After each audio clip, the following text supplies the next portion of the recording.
ચાલો હાલો આજે આપણે પીટી કરવાની છે શું કરવાનું છે પીટી ને ગુજરાતીમાં કહેવાય કસરત બરાબર મારી યારે બધાય કરશો ને ચલો રેડી એક ઉપર આ દો तीन चार एक दो तीन चार ફરીથી એક હવે પગ પકડવાના છે અંગૂઠા પણ ગોઠણેથી વળવા જોઈએ નહીં બરોબર એક દો तीन चार ફરીથી एक दो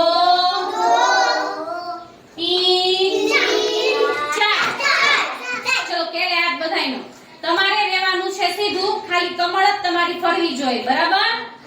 ચલો એક દો तीन चार ફરીથી એક દો तीन चार આને કહેવાય કમરની કસરત કઈ કહેવાય હવે કરશું સૂર્ય નમસ્કાર બરાબર ચલો એક જોડેલા હવે એક પગ છે સામા પગના ગોઠણ ઉપર રાખવાનો દો